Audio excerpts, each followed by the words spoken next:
I want to talk about the future.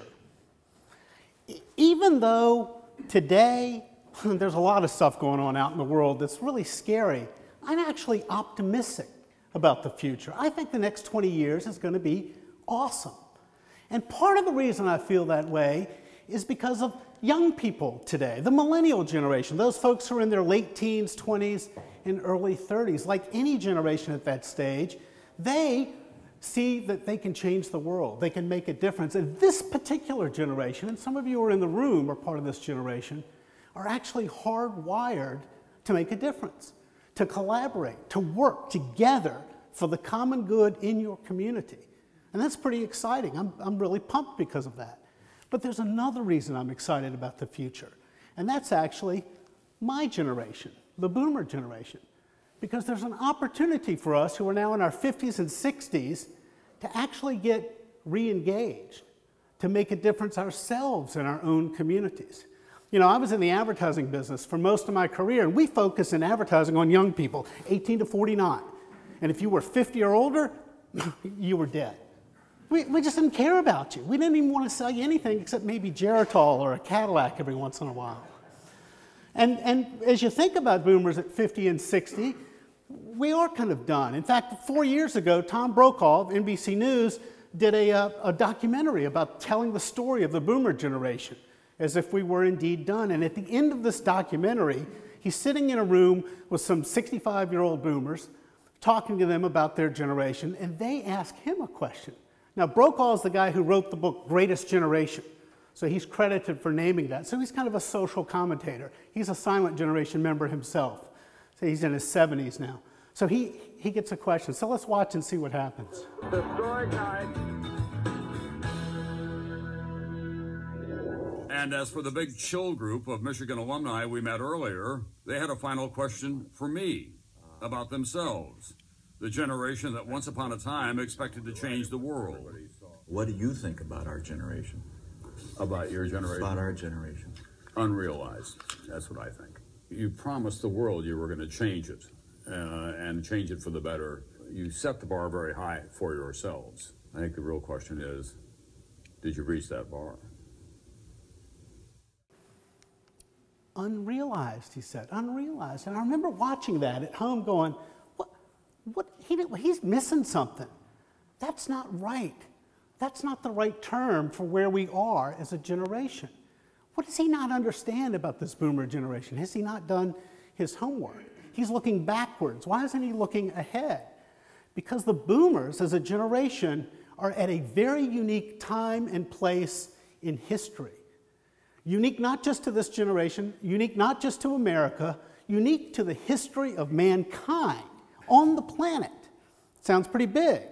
Well, that's something that's going on here. What's going on is there are two shifts taking place that the boomer generation is experiencing right now in their 50s and 60s, the age shift and the longevity bonus.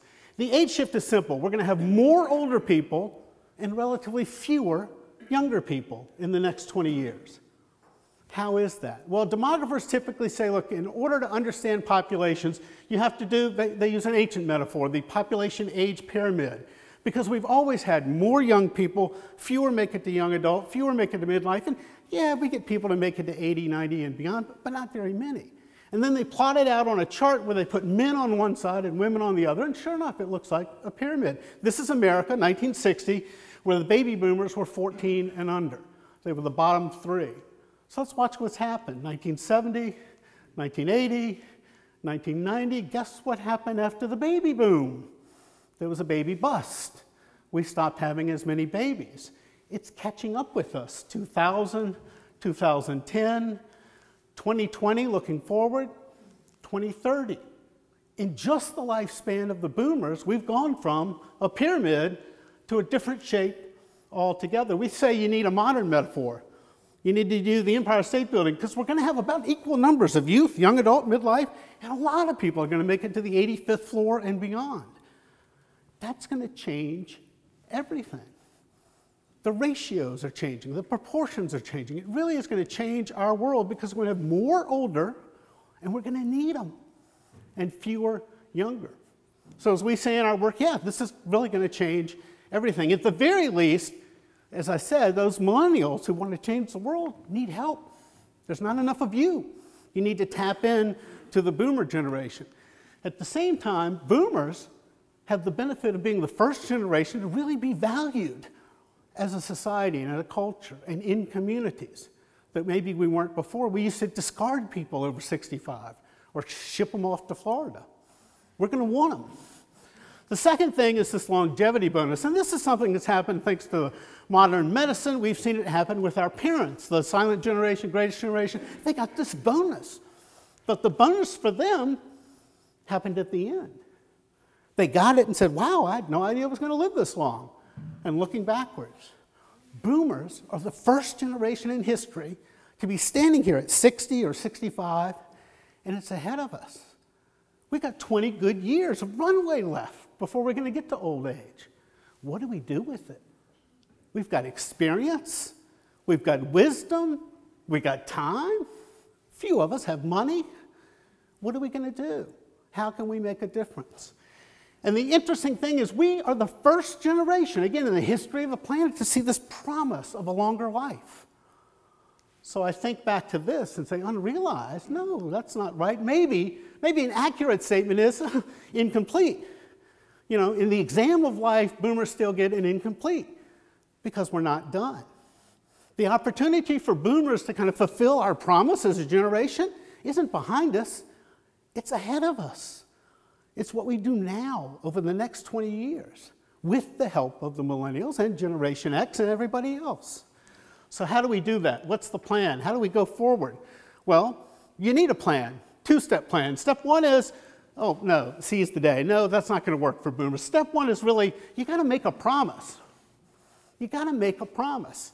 And for most of us, it's actually, we have to remake a promise because we made one back in the 60s or 70s. We just didn't get a chance to fill it out. So we got to make a promise or remake a promise. And then the second thing is, you got to live it. You got to live your promise. And this speaks to the mindset, if you will, of this boomer generation. All three words are important. The live is important because it's an action word. It's about staying engaged and remaining vital. Again, in our work, we talk to boomers, and their quest is not to stay young anymore. We realize that's not going to happen. But we do want to stay vital because vital people live longer. So we're doing everything we can to maintain vitality in all of these different aspects of our life. The other thing that's important is the your. The your talks, again, to that boomer mindset. Boomers are very much about what's in this for me. What's in this for me is the lens they use to view a lot of stuff, very individualized, very personalized. We joke at the Boomer Project that there's no I in boomer, but there's a me. You know, the original me decade was the me generation, was the boomer generation. It was really formed around the kitchen table when we had to vie for attention, for mom and dad's attention, because we had siblings, 4 siblings on typical average. No generation since has that many. They get mom and dad's attention all the time. It also was formed because of Spock. No, not this Spock, Dr. Benjamin Spock, who wrote a book back in 1946 about baby and child care. And in it, he said to parents, what you need to do is to treat each child as an individual. Don't treat them as just your children. They're individuals. Cultivate that. And by 1960, 96% of moms had read the book. So we end up with a generation that is very much about personal and individual. So the your is important. And think of this, we have 76 million boomers. That's 3 times the population of Canada. Thank you very much, Malcolm Gladwell. And all of these 76 million boomers have got these personal promises that they can fulfill. And if they fulfill them, guess who benefits? Everybody, everywhere.